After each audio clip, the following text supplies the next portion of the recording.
So hello everyone, we are starting today the first paragraph of the thermodynamics. So इस topic के अंदर हमारे पास thermodynamic के first law है, उसके बाद बहुत सारे टॉपिक रिलेटेड हैं, तो हमको वन बाय वन गौर कर रहे हैं।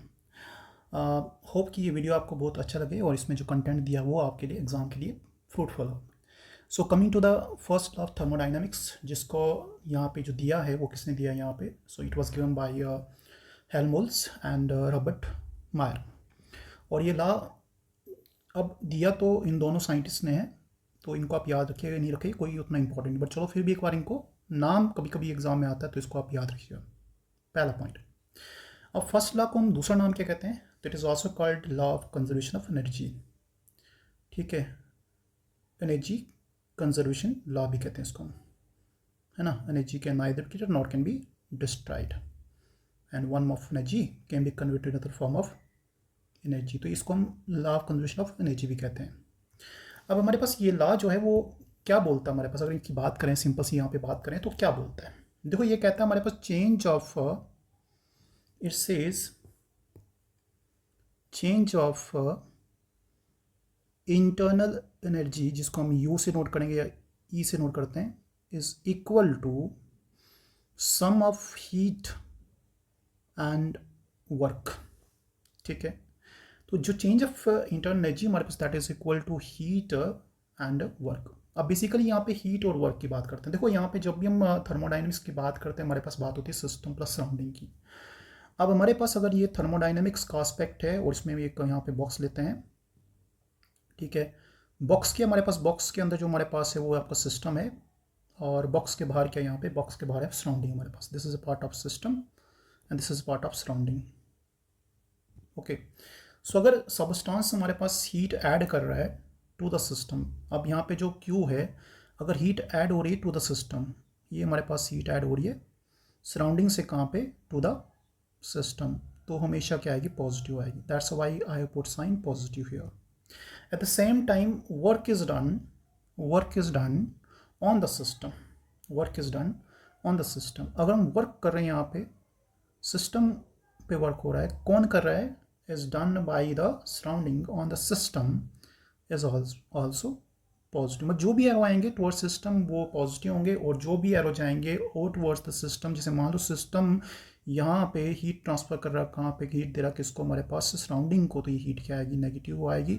और वर्क डन अगर हमारे पास सिस्टम कर रहा है, सराउंडिंग पे कर रहा है, तो वर्क डन अगर सिस्टम कर रहा है, सराउंडिंग पे कर रहा है, तो ये वर्क डन भी क्या आएगा, नेगेटिव आएगा। तो work done by the system is negative but work done on the system is a positive, whereas work done by the surrounding is positive and work done on the surrounding is a negative sign. So these are sign conventions. So when arrows are outwards they are negative, when arrows are inwards to the system they are positive. तो यहाँ पे दोनों के दोनों case में जो हमारे पास है, पहला केस हमारे पास heat as absorbed by the system given by the surrounding, और दूसरे केस में work is done on the system by the surrounding। तो ये भी हमारे पास, so this law is basically the first law of thermodynamics। ठीक है, हीट और वर्क भी क्या हमारे पास, हीट और वर्क भी हमारे पास एनर्जी की फॉर्म है, तो जितनी एनर्जी हमारे पास यहाँ पे चेंज हो रही है वो किसके बराबर, हीट और वर्क के बराबर। तो क्या भी यहाँ पे फॉलोअप हुआ तो भाई हमारे पास first law of thermodynamics follow up हो जाता है, और हमारे पास साथ में लॉ ऑफ कंजर्वेशन भी फॉलोअप हो जाता है। तो पहला पॉइंट यही हमारे पास आता है। अब आते हैं नेक्स्ट। तो अगर नेक्स्ट की बात करें तो यहाँ पे मैंने जो डिफाइन किया फर्स्ट लॉ को विद रिस्पेक्ट टू इस प्रोसेस से मैंने किया इसको कि delta E delta U is equal to Q plus W. अब अगर मैं थोड़ा चेंज करूँ सिस्टम को तो हमारे पास ये भी हो सकता है, अगर मैं बोलूँ यहाँ पे कि भी हमारे पास ऐसे लिख सकता हूँ मैं कि delta U is equal to, ये भी हो सकता है हमारे पास heat absorb by the system, ठीक है, and work done by the system. ठीक है, ये यहाँ पे क्या होगा, this is called work done by the system, और ये क्या यहाँ पे, this is heat absorbed by the system given by the surrounding, okay, given by the surrounding, so this is the case। तो यहाँ पे ये भी बन सकता है, बट हमारे पास जो यूजुअल फॉर्म है वो हमारे पास यही याद रखिए। अब नेक्स्ट हमारे पास यहाँ पे बात करते हैं, नेक्स्ट हमारे पास बेटा तो देखो अगर हमारे पास वर्क सिस्टम डज कर रहा है, सराउंडिंग पे कर रहा है, तो इस केस में क्या होगा वर्क बताओ। तो अगर वर्क सिस्टम डज कर रहा है ऑन द सराउंडिंग तो क्या होगा भाई, ये वर्क हमारे पास नेगेटिव होगा। ठीक, वर्क क्या होगा, नेगेटिव होगा। ठीक है, तो इट्स इंटरनल एनर्जी डिक्रीज होगी यहाँ पे, पहले में इंटरनल एनर्जी इंक्रीज होती थी प्लस, अब यहाँ पे क्या होगा, यहाँ पे तो पहले मैंने पढ़ा था कि इंटरनल एनर्जी हमारे पास क्या थी, हमारे पास Q प्लस डब्ल्यू, मतलब इंटरनल एनर्जी इंक्रीज हो रही थी। अब हमारे पास क्या होगा, ये इंटरनल एनर्जी को कम कर रहा है, तो बेसिकली जो work done by the system on the surrounding हमारे पास केस में इंटरनल एनर्जी क्या होगी, डिक्रीज होगी। इस केस में इंटरनल एनर्जी क्या हो रही थी, इंक्रीज होती, बट यहाँ पे क्या होगा, यहाँ पे इंटरनल एनर्जी क्या होगी, डिक्रीज होगी। इस केस में इंटरनल एनर्जी डिक्रीज होगी, यहाँ पे याद रखना, यहाँ पे इंटरनल एनर्जी यहाँ पे डिक्रीज होगी। या तो डेल्टा यू लिखो, or you can say delta E, ये क्या होगी, डिक्रीज होगी हमारे पास। तो ये भी हमारे पास हो गया। इस केस में heat is absorbed by the system and work is done by the system. So heat absorbed by the system is plus Q and work done by the system is minus W. तो relation हमारे पास हो गया। ये भी हमारे relation हमारे पास है आपका थर्मोडाइनमिक्स का फर्स्ट लॉ हमारे पास, बट जो रिलेशन जो पहला है स्टेटमेंट वही हमारे पास ज़्यादा वेल्ड होता है, उसी को हम यहाँ पे साइन ऑफ कन्वेंशन लेते हैं। अब नेक्स्ट भाई, अब साइन ऑफ कन्वेंशन हमारे पास क्या, देखो भाई ये जो मैंने अभी बताया ऊपर मैंने आपको, अब ध्यान सुनना। तो again we draw the table, हम एक बॉक्स एक ड्रॉ करते हैं, और बॉक्स क्या बताता है यहाँ पे, तो हमने एक और बॉक्स ड्रॉ किया। तो दिस बॉक्स में अगर मैं देखो यहाँ पे बताता हूँ, ये सिस्टम हमारे पास है और इसके बाहर सराउंडिंग है। तो भाई सबसे पहले अगर मैं यहाँ पे इसको हीट दूँ सिस्टम को, तो हीट क्या आएगी बताओ, पॉजिटिव आएगी। ठीक है, तो हीट पॉजिटिव कब गई बताओ भी, तो हीट पॉजिटिव जब heat supplied to the system by the surrounding. ठीक है, और अगर हमारे पास यहाँ पे सिस्टम अगर सप्लाई करे हीट किसको, सराउंडिंग को, ये क्या होगी, हीट हमारे पास नेगेटिव होगी। तो नेगेटिव कब होगी हमारे पास, जब हीट लास्ट होती है bye the system. So again अब वर्क की बात करें, तो भाई वर्क की बात करें तो हमारे पास क्या बनेंगे इस केस में, तो वर्क की बात करते हैं। अब वर्क हमारे पास यहाँ पे सिस्टम अगर वर्क कर रहा है, सिस्टम कर रहा है किस पे कर रहा है, सराउंडिंग पे कर रहा है। सिस्टम जब भी वर्क डन करेगा तो work done by the system is always negative, बाहर की तरफ एरो जा रहा है नेगेटिव। अगर हाँ सिस्टम की तरफ एरो आ रहा है तो क्या बताया था मैंने आपको, पॉजिटिव बताया था। तो एरो जब सिस्टम की तरफ आए तो मतलब पॉजिटिव, और बाहर की तरफ जाए तो नेगेटिव हमारे पास, ये आता है यहाँ पे। तो अगर पॉजिटिव हमारे पास आ रहा है work done by the system हमारे पास, अगर नेगेटिव आ रहा है तो पॉजिटिव आ रहा है तो work done on the system हमारे पास है, और अगर नेगेटिव आ रहा है तो work done by the system हमारे पास यहाँ पे क्वालिफाई हो रहा है। So this is the sign of convention that is used particular for the first law of thermodynamics. आते हैं नेक्स्ट पे हमारे पास बेटा यहाँ पे। सो नेक्स्ट टॉक करते हैं हमारे पास, अब जो नेक्स्ट टॉपिक हमारे पास वो स्पेसिफिक हीट और मोलर हीट है। अब देखो बेटा यहाँ पे स्पेसिफिक हीट और मोलर हीट की बात करें तो पहले तो हमारे पास यहाँ पे बात करेंगे हीट कैपेसिटी की। What is heat capacity? So तीन चीज़ याद रखना भी, हीट कैपेसिटी क्या होती है, ठीक है, फिर याद रखना मोलर हीट कैपेसिटी क्या होती है, फिर याद रखना स्पेसिफिक हीट कैपेसिटी क्या होती है। अगर मैं एक हीट कैपेसिटी को डिनोट कर रहा हूँ सी से, किससे, सी से, तो हीट कैपेसिटी क्या भाई यहाँ पे, कि हीट कैपेसिटी बेसिकली हमारे पास भी एक सिंपल सी बात बताऊं तो कितनी amount of quantity of heat require होगी कि हम किसी बॉडी का टेम्परेचर रेज करें, ठीक है, रेज करें, तो उसको बोलते हैं हीट कैपेसिटी। तो मतलब हमारे पास it is amount of heat required to change the temperature of a body by 1 degree Celsius. ठीक है, तो चलो भाई यहाँ पे लिखते हैं टू टेम्परेचर पाती बॉडी यहाँ पे, तो क्या होगा भाई, it is equal to C is equal to Q upon T, और चेंज करें टेम्परेचर तो यहाँ पे डेल्टा टी लिखूंगा मैं यहाँ पे, डेल्टा टी हमारे पास।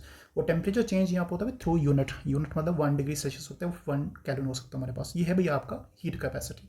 मोलर हीट कैपेसिटी क्या होगी हमारे पास यहाँ पे, ठीक है। तो अगर मोलर हीट कैपेसिटी की बात करूँ तो यहाँ पे इसको लिखूंगा मैं यहाँ पे, so here I write C for heat capacity, और मोलर को डिफाइन करूँ तो यहाँ पे एम लिख देता हूँ, ठीक है। And it is equal to कि भाई हमारे पास कितनी अमाउंट ऑफ हीट एब्जॉर्ब हो रही है हमारे पास to change the temperature through 1 degree Celsius, और to change temperature by unit हमारे पास यहाँ पे, ठीक है। तो इसी को हम यहाँ पे ये लिख दिया हमारे पास, और डिवाइड करेंगे हमारे पास किससे, यहाँ पे मोल्स से, एन यहाँ पे स्टैंड करा मोल से, दैट मीन्स आपकी जो हीट कैपेसिटी थी हमारे पास सी थी उसको हम डिवाइड किससे किया यहाँ पे, मोल से, एन स्टैंड फॉर मोल से। स्पेसिफिक हीट कैपेसिटी में हम मोल्स नहीं लेते, हम यहाँ पे मास लेते हैं। तो बस इतना सा याद रखिएगा, स्पेसिफिक कैपेसिटी हमारे पास को मैं नोट करूँ सी एस से, तो ये आएगी भाई हीट कैपेसिटी कितनी थी अपॉन हमारे पास क्या आएगा यहाँ पे मास, ठीक है। मतलब हमारे पास आपका ये बनेगा आपका Q upon mass into delta T, तो हो गया यहाँ पे भी यहाँ पे। तो अगर मैं इन तीनों रिलेशन से हमारे पास अगर मैं हीट निकालूँ तो बेटा बताओ यहाँ पे हीट क्या आएगा, बेटा यहाँ पे बताओ हीट क्या आएगा, यहाँ पे बताओ बेटा हीट क्या आएगा। तो आप बता सकते हो यहाँ पे हीट क्या आएगा। पहले देखो अगर यहाँ पे हीट निकालूँ तो from here Q is equal to क्या आएगा बेटा बताओ, it is C into delta T. अगर यहाँ से मैं Q निकालूँ तो बताओ Q आएगा, Q इज़ इक्वल टू हमारे पास ये आएगा आपका molar heat capacity into delta T into N. Simple सी बात यहाँ पे बात करें अगर हमारे पास तो बताओ Q क्या आएगा, Q is equal to specific heat capacity into हमारे पास बेटा आएगा क्या मास इंटू डेल्टा टी। तो यहाँ से ये भी फॉर्मूले बनते हैं। तो हमारे पास तीन फॉर्मूले यहीं से बनते हैं। अब डिपेंड करता है क्या दिया क्या नहीं दिया हमारे पास, ठीक है। तो ये हो गया भाई आप। अब इन दोनों का रिलेशन क्या है, what is relationship between molar heat capacity and specific heat capacity. तो भाई याद रखना जब भी हम बात करते हैं मोलर हीट कैपेसिटी की और स्पेसिफिक हीट कैपेसिटी की, तो याद रखना मोलर हीट कैपेसिटी हमारे पास क्या होती है, CM is always equal to specific heat capacity multiplied by the molar mass of substance, the molar mass of substance। अब मैं यहाँ पे एग्जांपल दे रहा हूँ। लेट्स से मैंने कहा कि स्पेसिफिक हीट कैपेसिटी हमारे पास वाटर की है 4.2, ठीक है भाई। अब यूनिट क्या होगा यहाँ पे, यूनिट बता दूँ तो वो हीट का यूनिट हमारे पास जूल में और टेम्परेचर का हमारे पास केल्विन में, ठीक है। तो मान लो ये हमारे पास हीट कैपेसिटी है और इसको अगर मैं मल्टीप्लाई करूँ मोलर मास से वाटर की मैंने बताई यहाँ पे बात की, तो मोलर मास वाटर कितना होगा 18 होगा हमारे पास। बस 18 से मल्टीप्लाई करेंगे हमारे पास तो हम आंसर बता सकते हैं, ठीक है। 18 से कम तो मल्टीप्लाई करके बता सकते हैं। तो भाई यहाँ से निकलेगा आंसर। और किस में निकलेगा हमारे पास, मोलर हीट कैपेसिटी मतलब वो निकलेगा हमारे पास। तो ये भाई हमारे पास का यूनिट जो आएगा, देखो भाई यहाँ पे मोलर हीट कैपेसिटी निकाल रहे हैं तो जूल पर केल्विन तो आएगा हमारे पास और पर मोल हमारे पास आएगा, ठीक है। स्पेसिफिक हीट कैपेसिटी का यूनिट क्या बताओ बेटा यहाँ पे, तो इसका यूनिट भाई यहाँ पे देखो तो ये बनेगा आपका Q का जूल हो गया, फिर उसके बाद पर केल्विन तो आएगा हमारे पास और पर क्या आएगा ग्राम आएगा यहाँ पे, कि मास हम लेते हैं किसमें, ग्राम में लेते हैं हमारे पास, ठीक है।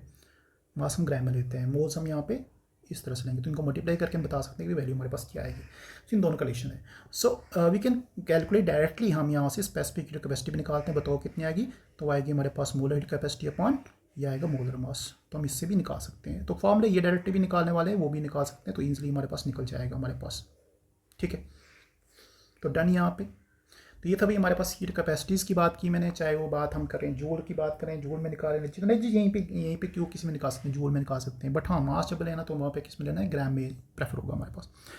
अब नेक्स्ट आता है बेटा हमारे पास यहाँ पे, तो हमने अब देखो भाई कुछ और दो प्रकार की हीट कैपेसिटीज आती हैं। एक आती है heat capacity at constant pressure, एक आती है heat capacity at constant volume. तो एक होता है CP, this is called molar heat capacity at constant pressure, एक होता है CV molar heat capacity at constant volume हमारे पास। अब ये क्या चीज़ें क्या भाई, तो अगर मैं इन दोनों की बात करूँ सबसे पहले यहाँ पे देखो भी कि हमेशा याद रखना कि CP is always greater than CV, और दोनों का जो डिफरेंस आता है CP minus CV that is equal to R। और R क्या भी यहाँ पे आ रहा है, universal gas constant, universal gas constant.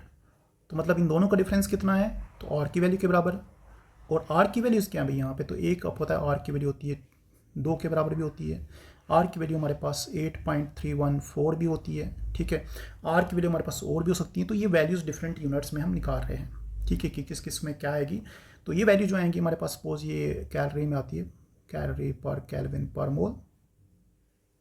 ये वैल्यू हमारे पास जूल में आती है, जूल पर केल्विन पर मोल।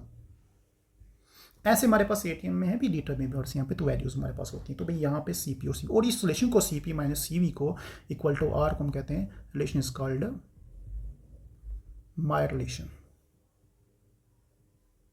ठीक है। हो गया यहाँ पे भी। तो ये इंपॉर्टेंट पॉइंट हमारे पास है। नेक्स्ट हमारे पास बेटा यहाँ पे बात की जाए, देखो यहाँ पे कहा था 2 कैरी के बराबर या फिर 8.314 जूल के बराबर। अब CP और CV की वैल्यूज़ देखो भाई, CP और CV का, अब देखो यहाँ पे एक सिंपल से याद रखना CP और CV की वैल्यूज़ क्या है, साथ में हमारे पास क्या क्या यहाँ पे फंडे आते हैं।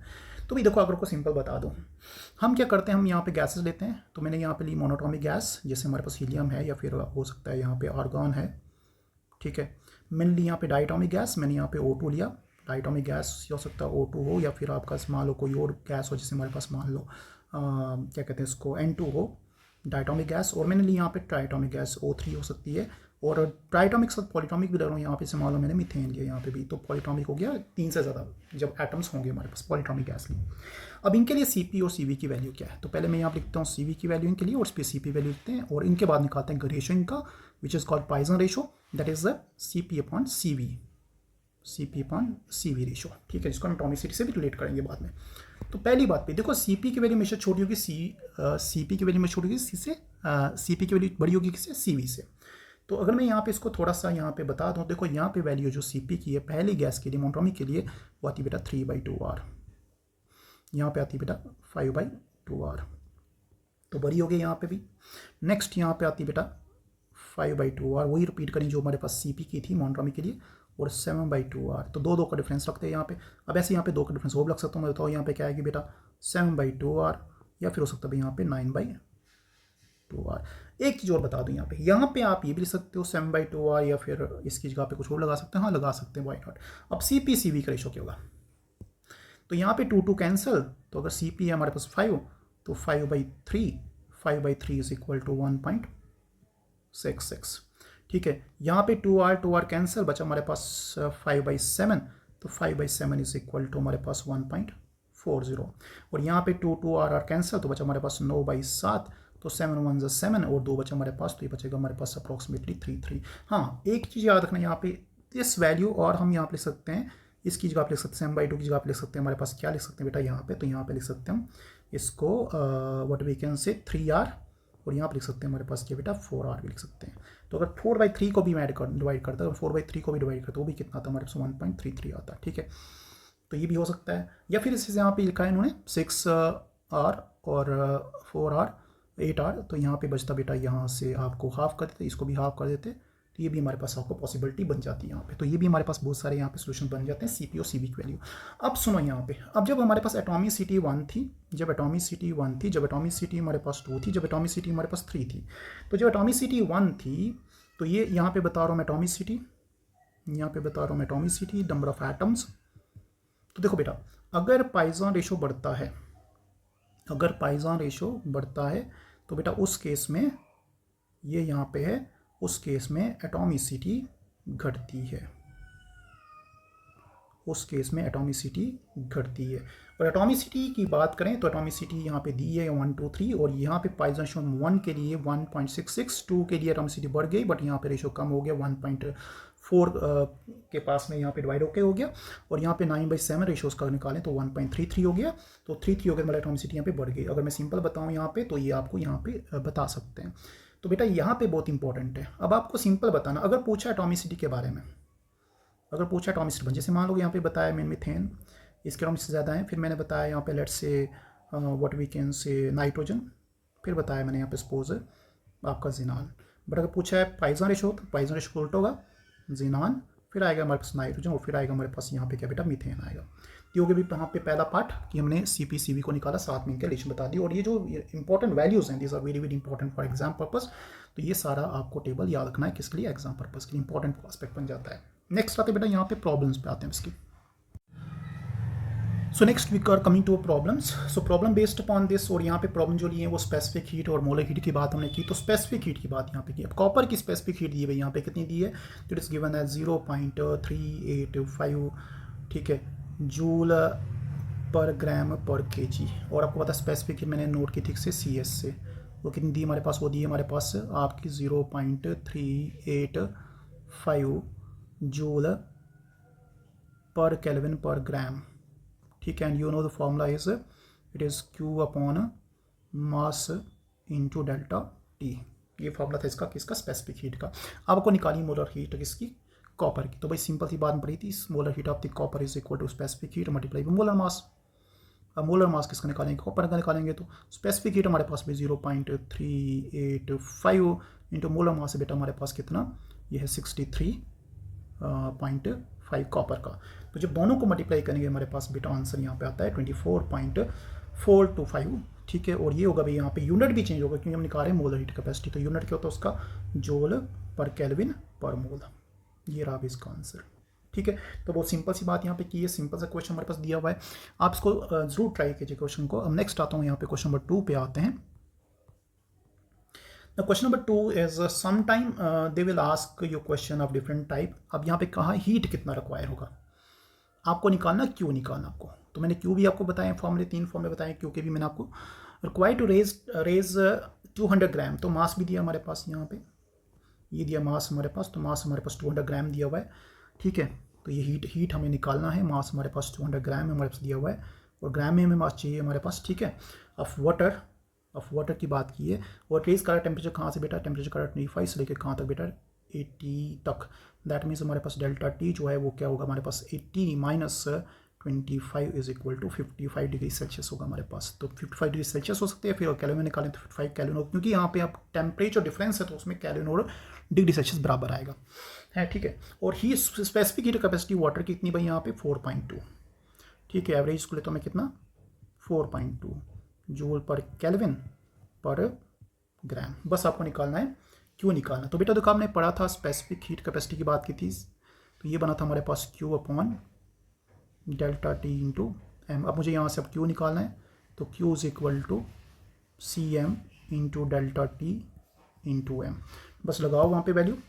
तो बताओ अभी सी एम की वैल्यू कितनी है, सी एस की, नॉट सी एस की वैल्यू कितनी बताओ बेटा, कि हम स्पेसिफिक हीट कैपेसिटी निकाल रहे हैं तो मास को भी लेना है। तो स्पेसिफिक कैपेसिटी बार कितनी है यहाँ पे बेटा 4.2 रख देता हूँ मैं यहाँ पे, मल्टीप्लाई बाई टेम्परेचर डिफरेंस कितना है 55 बेटा हमारे पास, और मोलर मास कितना भाई यहाँ पे, तो मोलर मास वाटर का होता है बेटा 18 है हमारे पास। ये लो भाई, सॉरी मास, जो मास पूछा है तो स्पेसिफिक है, फिर देखो यहाँ पे गड़बड़ हो गया। तो हाँ पूछा है हमारे पास, क्या पूछा है कि भाई हमारे पास जो मास दिया है वो कितना दिया है यहाँ पे, सो मास दिया बेटा यहाँ पे 200 ग्राम, ठीक है, क्योंकि मैं स्पेसिफिक हीट के डाटा निकाल रहे हैं 200 ग्राम दिया, बस इसको हमें मल्टीप्लाई करना है। तो अगर ये मल्टीप्लाई करके हमारे पास आंसर आ रहा है कितना बेटा 46046, ठीक है, जूल में। तो if you want to convert into kilo joule, so then go back with 3 decimal, ये बनेगा आपका 046 किलो जूल में। ये निकला आपका हीट, डन बेटा यहाँ पे। तो ये हो गया भी क्वेश्चन हमारे पास नंबर 2 टाइप। अब 3 टाइप भी यहाँ पे दी होगी हमने, तो 3 टाइप आपके पास दी है बेटा यहाँ पे, दैट्स वेरी इंपॉर्टेंट। एल्यूमिनियम की बात की, एल्यूमिनियम का मोलर हीट कैपेसिटी दी है, तो एल्यूमिनियम की मोलर हीट कैपेसिटी दी है भाई हमारे पास, तो मोलर हीट कैपेसिटी किसकी, एल्यूमिनियम की दी है, कितनी दी बेटा हमारे पास ये पे दी है 24.2 जूल पर केल्विन पर मोल, ठीक है। Find is specific heat capacity, तो बेटा जब स्पेसिफिक हीट कैपेसिटी निकालनी है that is equal to simple molar heat capacity upon molar mass. तो बस बता दो स्पेसिफिक इसकी मोलर हीट कैपेसिटी 24.2 है, और मोलर मास कितना एलिमेंट का बेटा 27 के पास में आता है। तो 27 जब डिवाइड करेंगे यहाँ पे, तो you know that it is divisible very easily, ये भी डिवाइड जाएगा हमारे पास यहाँ पे, तो ये बनेगा आपका 0.8969, और यूनिट होगा हमारे पास यहाँ पे जूल पर केल्विन पर ग्राम हमारे पास, ठीक है बेटा। तो आप इसको अगर आप यहाँ पे बोल रहे कि थोड़ा सा इसको आपने रिफाइन करना, देखो यहाँ पे ये बता देता हूँ। अब 8 × 24 और 9 × 27, ये बन गया आपका 8/9, ठीक है। 8/9 हमारे पास कितना आएगा बेटा, यही आएगा 0.9 के पास में, है ना। तो 0.9 के पास में, ये भी अप्रॉक्सीमेटली कितना आ रहा है 0.9 के पास में आ रहा है, ठीक है बेटा। हो गया यहाँ पे क्वेश्चन हमारे पास। तो these are 3 problems of the specific heat capacity molar heat capacity. अब हम बात आते हैं नेक्स्ट टॉपिक बेटा, हमारे पास जो थर्ड टॉपिक आएगा यहाँ पे। तो बेटा बात हो रही है जूल्स थॉमसन इफेक्ट की। पहली बात बेटा ये एडियाबैटिक प्रोसेस है, और ये बेसिकली प्रोसेस है कौन सा भी डील करता है किसके साथ, यहाँ पे याद रखना, ये करता डील हमारे पास एडियाबैटिक एक्सपेंशन ऑफ गैस से। पहली बात एक ही याद रखना यहाँ पे। और अगर एडियाबैटिक एक्सपेंशन हो रही तो यहाँ पे गैस जो है वो कहीं ना कहीं हमारे पास शो कर रहा है कूलिंग इफेक्ट, कहीं ना कहीं शो कर रहा है कूलिंग इफेक्ट, ठीक है भाई। 2 पॉइंट यहाँ पे याद रखना। अब हमें अगर एक गैस को एडियाबैटिकली एक्सपेंड करना उसको, ठीक है, तो कैसे करेंगे, तो उसमें कूलिंग का कंसेप्ट क्या, देखो यहाँ पे सिंपल अगर बता दूँ आपको मैं, तो इस केस में हम क्या करते हैं, तो कहता है the phenomenon of the cooling of a gas when it made expand adiabatically from a region of high region to the low region of low pressure, that is called your Joule Thomson effect. Understand, जब हमारे पास pressure हमारे पास ज़्यादा होगा तो उस समय volume क्या होगा, कम होगा। जब हमारे पास हाई प्रेशर है उस समय वॉल्यूम क्या है, कम है। और जब हमारे पास प्रेशर हमारे पास लो होगा, एक्सट्रीमली लो होगा, तो भाई अगर प्रेशर हमारे पास कम है तो उसमें वॉल्यूम क्या ज़्यादा है। तो बताओ भाई गैस को क्या होगा, गैस एक्सपैंड होगी, ठीक है, एक्सपेंशन होगी हमारे पास। अब गैस एक्सपेंड हो गई तो इस केस में हमारे पास जब गैस एक्सपेंड होगी तो उस केस में गैस कूल हो रही है, और यही जो है हमारे पास इफेक्ट है, cooling effect, adiabatic expansion of gas उसको बोलते हैं, इसी को हम बोलते हैं यहाँ पे जूल थॉमसन इफेक्ट, ठीक है भाई। और ये इफेक्ट ज़ीरो कब होता है, ये ज़ीरो इफेक्ट कब होता है? अब जब ज़ीरो कब होता है, अब सुनो, जब हमारे पास एक्सटर्नल प्रेशर हमारे पास जो है वो अगर ज़ीरो है, मतलब हमारे पास यहाँ पे वैक्यूम है, ठीक है, वैक्यूम में कोई प्रेशर होगा नहीं हमारे पास, उस समय जो आपका जूल थॉमसन इफेक्ट होगा वो भी हमारे पास ज़ीरो होगा। उस समय जो जूल थॉमसन इफेक्ट होगा वो भी ज़ीरो होगा। और जूल थॉमसन का जो कोफिशिएंट है mu J T that is also equal to zero at what at we can say at vacuum, जो प्रेशर हमारे पास जीरो होगा। यहाँ पे ये भी याद रखना आपको। तो ये पहला केस। अब नेक्स्ट हम बात करते हैं यहाँ पे एक आइडल गैस के लिए जो एक्सपेंशन जा रही है हमारे पास, एडियाबैटिक कंडीशन में जा रही है यहाँ पे, ठीक है। तो उस केस में क्या होगा, ये इसका चेंज क्या होगा, जीरो होगा हमारे पास, ठीक है। तो then we have the change of internal energy to the change of volume at that particular temperature equal to zero, ठीक है। तो होगा भाई यहाँ पे, और इसको हम यहाँ पे ज़ीरो इसलिए मानते हैं क्योंकि हमारे पास प्रेशर भी यहाँ पे ऑलमोस्ट जीरो रहता है, इसलिए हम ज़ीरो मानते हैं इसको, ठीक है भाई। यहाँ पे नेक्स्ट आते हैं। अब नेक्स्ट यहाँ पे जूल थॉमसन कोफिशिएंट क्या है। देखो जूल थॉमसन कोफिशिएंट मैंने बताया आपको, नोट करते हैं इसको किससे, म्यू से। And mu is equal to change in temperature upon change in pressure at constant enthalpy, at constant enthalpy, ठीक है बेटा। यहाँ पे तो बेटा म्यू क्या है, इसको जूल थॉमसन कोफिशिएंट बोलते हैं। डेल्टा टी क्या है, change in temperature. Delta T क्या है, प्रेशर ऊपर। ये कब हो रहा है यहाँ पे, ये प्रोसेस आपका आइसो एंथैल्पिक प्रोसेस है, ठीक है, दिस वन। ये हो गया भाई आपका कोफिशिएंट। अब इसकी बेसिस पे, इसकी बेसिस पे देखो भाई, तो ये रहा जूल थॉमसन कोफिशिएंट का यहाँ पे relation, change in temperature upon change in pressure at constant enthalpy is equal to Joule Thomson coefficient mu हमारे पास होता है। अगर हमारे पास म्यू की वैल्यू पॉजिटिव आती बेटा तो उस समय कूलिंग होगी हमारे पास, और अगर म्यू की वैल्यू नेगेटिव आती बेटा उस समय हीटिंग होगी। और अगर हमारे पास म्यू की वैल्यू जीरो आ रही मतलब हमारे पास नो कूलिंग नो हीटिंग हमारे पास। तो ये भी यहाँ पे पॉसिबल, यहाँ पे चीज़ें याद रखना। एक चीज़ हमारे पास यहाँ पे, अब हमारे पास जब म्यू की वैल्यू जीरो आ गई तो इस समय क्या होगा, इस समय क्या होगा, तो ये तभी पॉसिबल याद रखना यहाँ पे, at this is only possible at inversion temperature, this only possible at inversion temperature that is called T I, ठीक है भाई। तो टी पे क्या होगा, ना तो गैस हीट करती ना कूल करती, तो ये पॉसिबल तभी हमारे पास पॉसिबल है। तो अगर इन्वर्जन टेम्परेचर के बराबर अगर यहाँ पे नहीं है चीज़ें हमारे पास, तो temperature not equal to inversion temperature, अगर temperature is not equal to inversion temperature हमारे पास है नहीं है, तो फिर दो केस हो सकते हैं, या तो म्यू पॉजिटिव या तो म्यू नेगेटिव, ठीक है भाई। ये इंपॉर्टेंट है। अब हम आते कहाँ पे, पहले हम पढ़ते हैं कि इन्वर्जन टेम्परेचर हमारे पास है क्या। तो बेटा what is inversion temperature? So mathematically it is equal to 2a upon rb। तो मतलब इन्वर्जन टेम्परेचर हमारे पास टी आई क्या हो गया, proportional to a by b. A बढ़ेगा तो इन्वर्जन टेम्परेचर बढ़ेगा, ए बढ़ेगा तो इन्वर्जन टेम्परेचर बढ़ेगा, और अगर बी बढ़ेगा तो इन्वर्जन टेम्परेचर कम होगा, ठीक है। और दोनों का फ्रैक्शन बढ़ेगा हमारे पास, तो अगर अगर टोटल ए अपॉन बी अगर बढ़ेगा हमारे पास, तो तब भी इन्वर्जन टेम्परेचर क्या होगा बताओ, तब भी बेटा बढ़ेगा यहाँ पे। तो ये चीज़ है हमारे। सो ए बी यहाँ पे क्या है, A B one double constants भाई हमारे पास। ए होता है फैक्टर फोर्स कॉन्स्टेंट, बी होता है वॉल्यूम कॉन्स्टेंट, ठीक है भाई। यहाँ पे ए हमारे पास factor for force and b और फैक्टर फॉर द वॉल्यूम, ठीक है भाई, ये हमारे पास है। तो अब ये जो इन्वर्जन टेम्परेचर है, ये टेम्परेचर वो टेम्परेचर है जिसके नीचे gas becomes cool on expansion. Understand? It is a temperature below which a gas becomes cooler on expansion or expansion that is known as inversion temperature. Understand? यहाँ पे तो भाई कूलिंग इफेक्ट यहाँ पे रहता है। ओके नेक्स्ट हमारे पास भाई इन्वर्जन टेम्परेचर अगर हमारे पास अब की बात करें तो ये कैंसर टेम्परेचर होता है यहाँ पे, जहाँ पे जो थॉमसन इफेक्ट आता है जीरो आता है भाई हमारे पास, ना तो गैस कूल करती ना तो हीट करती है। इस अगर टेम्परेचर की बात करें तो क्या होता है यहाँ पे, ट्वाइस ऑफ आर बी के बराबर आता है। नेक्स्ट आता बेटा हमारे पास यहाँ पे, तो योगी भी आपकी वजह। अब आती है एक्सपेंशन ऑफ गैस की बात करते हैं। देखो भी एक्सपेंशन ऑफ गैस की मैं बात यहाँ पे करूँ तो सबसे पहले आपको ये बता दूँ कि भी हमने जो फर्स्ट लॉ पढ़ा है, तो हमने पढ़ा फर्स्ट लॉ क्या पढ़ा है हमने भाई, delta U is equal to Q plus W. अब सुना बात, अगर ध्यान से सुना, अगर हमारे पास आइसोथर्मल प्रोसेस हो, ठीक है, आइसोथर्मल प्रोसेस हो, तो उसमें डेल्टा यू क्या आता है, ज़ीरो। तो बताओ इस केस में क्या होगा हमारे पास, व्हेन प्रोसेस आइसोथर्मल, तो बताओ उस केस में क्या होगा। तो उस केस में हमारे पास आपका Q is equal to minus W. This is case number 1, ठीक है बेटा। मतलब work is done by the system at the expense of heat absorbed. ठीक है, ये केस हमारे पास। और हमारे पास याद रखना आइसोथर्मल प्रोसेस में डेल्टा ई भी जीरो होता है, टेम्परेचर भी डिफरेंस भी जीरो होता है, डेल्टा एच भी जीरो होता है, ये सारे जीरो होते हैं यहाँ पे। ठीक है, एक केस याद रखना। अच्छा, दूसरा यहाँ पे एक और बताने जा रहा हूँ मैं। अगर प्रोसेस हमारे पास एडियाबैटिक, फिर क्या होगा? अगर प्रोसेस हमारे पास एडियाबैटिक तो क्या होगा? तो एडियाबैटिक प्रोसेस के लिए क्या होगा? क्यू भी कम जीरो। अगर क्यू जीरो तो बताओ फर्स्ट लॉ क्या आएगा? तो we have delta E is equal to zero plus W and that means delta E is equal to, तो work is done at the cost of change in turn energy. ठीक है भाई।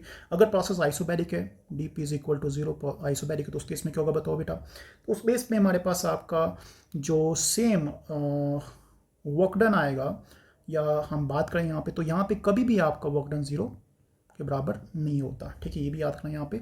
और अगर isochoric process है, D V is equal to zero है, तो volume change zero हमारे पास है। आपका डब्ल्यू जो डब्ल्यू होता है पी डेल्टा वी, वो भी जीरो आ जाएगा। तो इस केस में क्या आएगा? Delta U is equal to Q we.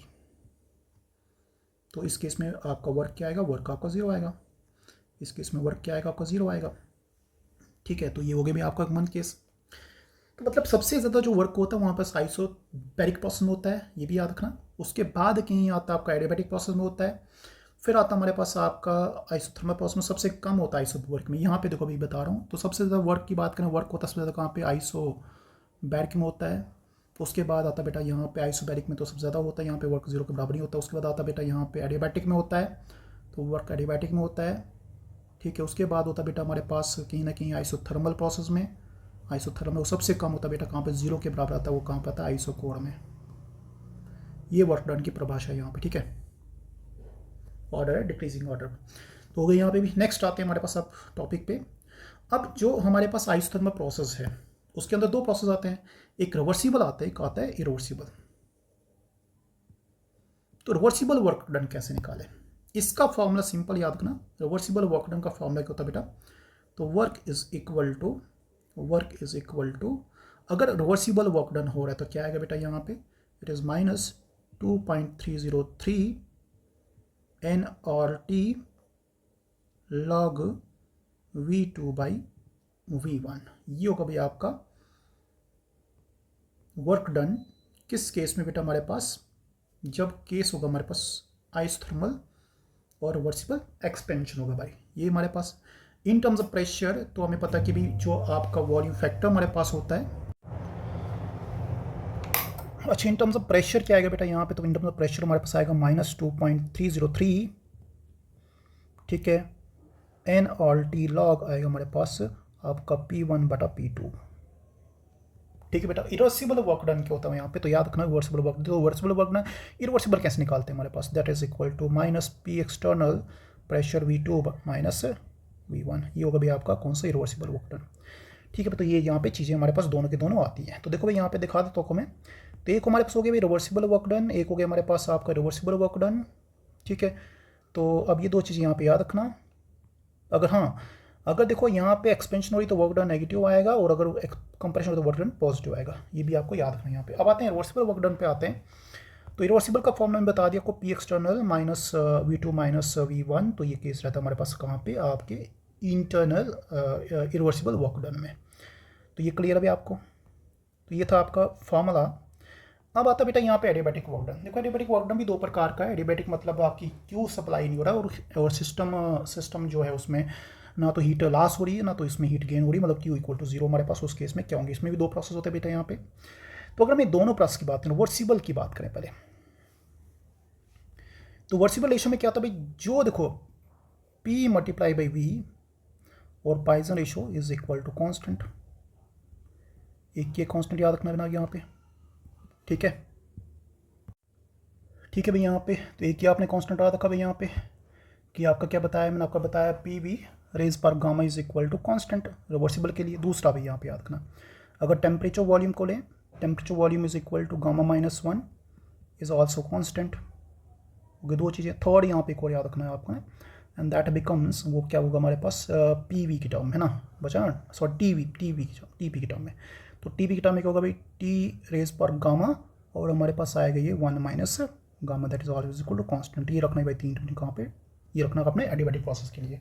अब यहाँ पे जो दिया है वो उन्होंने एक ही बात यहाँ पे की है, वो ये है, क्योंकि यही हमारे पास सबसे कॉमन है। पीवी की बात करते हैं, प्रेशर वॉल्यूम की बात करते हैं, वहीं पे एक्सपेंशन की बात होती है, वहीं पे हमारे पास आपकी कंप्रेशन की बात होती है, तो ये इंपॉर्टेंट पॉइंट बन जाता है। तो पी यहाँ पे एक्सटर्नल प्रेशर, वी हमारे पास वॉल्यूम है, तो बाकी भी इनके साथ यहाँ पर रिलेशन बन जाते हैं। ठीक है, अब यही रिलेशन हमारे पास आपके जो बन रहे हैं, ये आपके हम इनको डिफरेंट वे में ले सकते हैं। अब मान लो हमारे पास ऐसे बता सकता हूँ कि भाई हमारे पास ये भी तो बन सकता है, भाई टी वी कैन से टी, तो टी वी जिसे मैं गामा -1 की बात कर रहा हूँ, तो इसका ऐसे लिख सकता हूँ, कैन राइट हियर। तो ये ऐसे भी बन सकता है भाई हमारे पास। तो क्या हो सकता है भाई यहाँ पे बताओ, तो ये जैसे मान लो अगर T1 V1 इज इक्वल लिखा मैंने, तो यहाँ पे बनेगा T2 V2, तो गामा -1 और गामा -1। तो बताओ बेटा यहाँ पे T1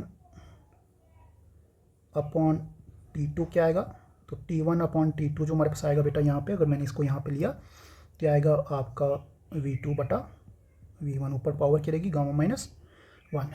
और अगर तीनों को लेट करें तो बेटा हमारे पास रिलेशन आपके ये बनेंगे।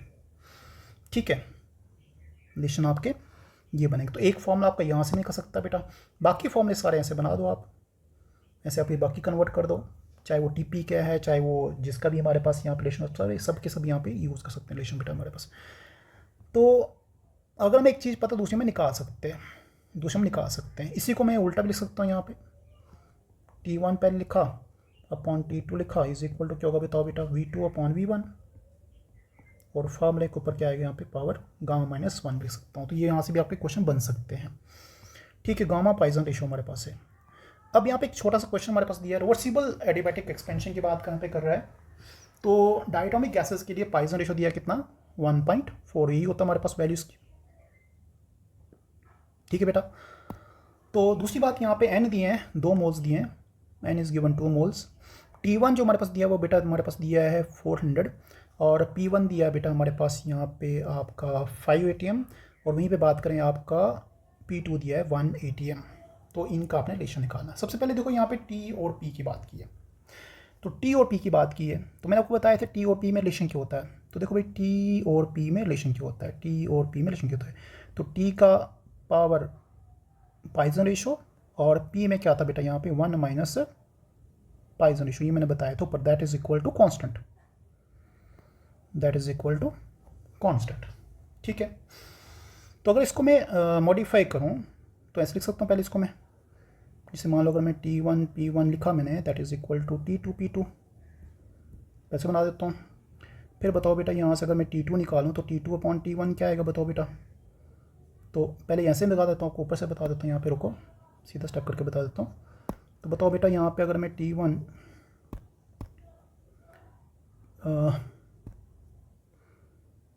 T1 अपॉन T2 निकालूँ तो बेटा क्या आएगा बताओ बेटा। तो T1 अपॉन T2 आएगा बेटा P2 upon T1 upon T2 is equal to 1 minute,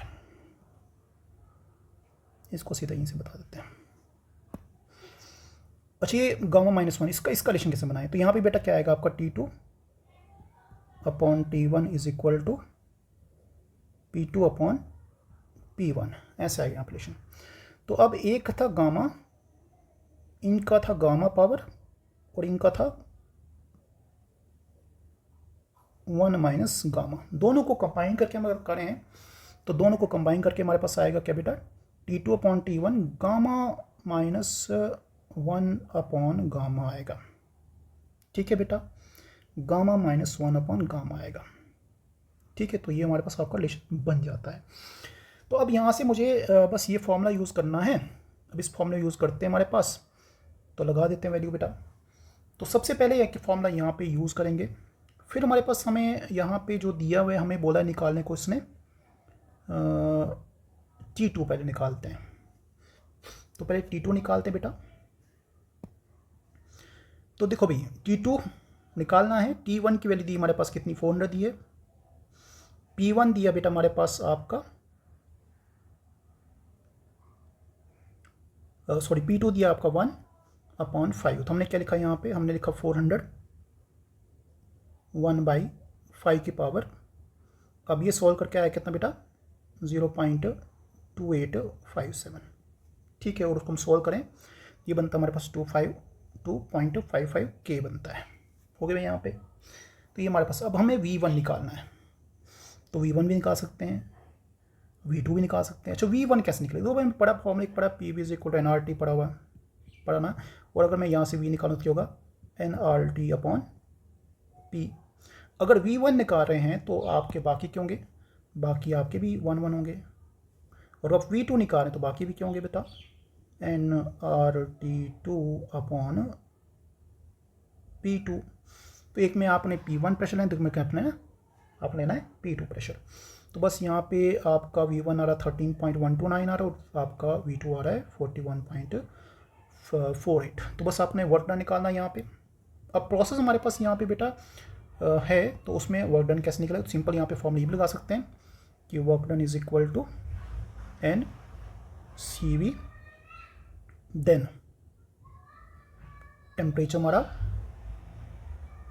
T2 minus T1। ये भी आपका वर्क डन रिवर्सिबल फार्मूला बनता है बेटा हमारे पास। तो हो गया यहाँ पे। अब एन की वैल्यू बेटा यहाँ पे 2 थी, और CV हमारे पास यहाँ पे आपका, देखो भाई अगर डायटोमिक गैसेस हैं तो डायटोमिक गैसेस के लिए CP और CV क्या आता है? तो CP तो हमने पढ़ा था बेटा 7/2R आता है, और CV आता है बेटा 5/2R आता है। 5/2R मतलब 2.5R। तो बस यहाँ पे लगा दो 2.5R। टेम्परेचर डिफरेंस बेटा कितना यहाँ पे, 252.55 माइनस 400, ये आ रहा बेटा -6.13 किलो जूल। माइनस मतलब यहाँ पे जब एक्सपेंशन हो रही तो यहाँ पे कूलिंग हो रही है, ठीक है।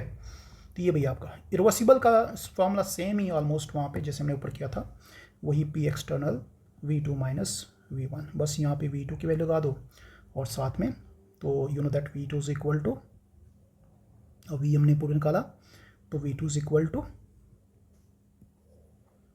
This one nRT2 upon P2, ठीक है। तो हो गया यहाँ पे। और इसी तरह से V1 is equal to nRT1 upon P1। बस यहाँ पे वैल्यू लगा दो V1 और V2 की, ठीक है। तो ये निकल जाएगी वैल्यू हमारे पास। n यहाँ पे आपका कॉमन करके निकाल सकते हो बाहर हमारे पास, ठीक है। और ये फॉर्मूला बन जाएगा। फिर वहीं पे हमने इसको फर्दर कन्वर्ट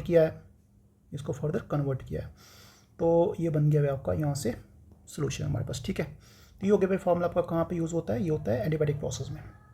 अब बेटा बात करते हैं नेक्स्ट, हमारे पास इसका एक न्यूमेरिकल दिया है, तो आप इसको प्लीज़ खुद देखिएगा।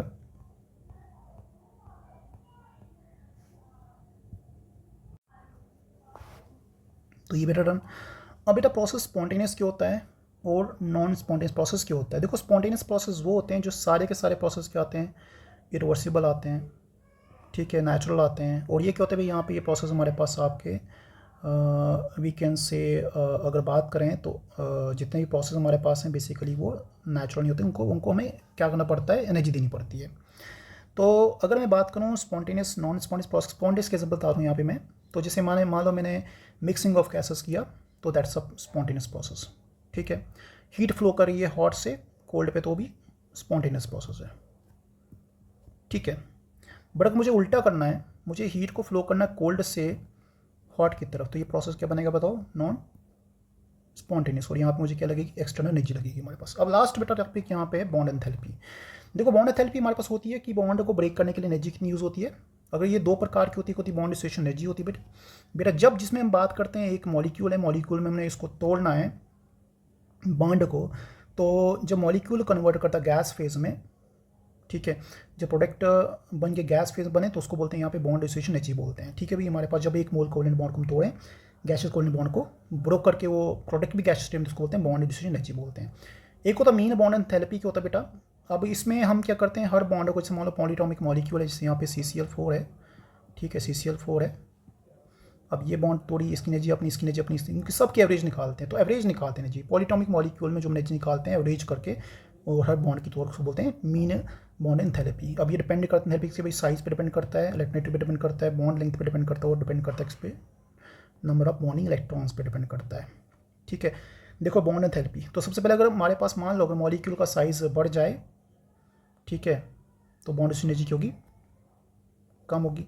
और वहीं पे अगर साइज़ कम हो जाए या इलेक्ट्रोनेगेटिविटी ज़्यादा हो जाए तो उसमें बॉन्ड एनर्जी ज़्यादा होती है। तो याद रखना पहला केस यहाँ पे बताया है कि अगर एटम साइज़ की बात करें तो अगर साइज़ कम तो हमारे पास बॉन्ड डिस्ट्रीब्यूशन एनर्जी की होगी बेटा ज़्यादा होगी।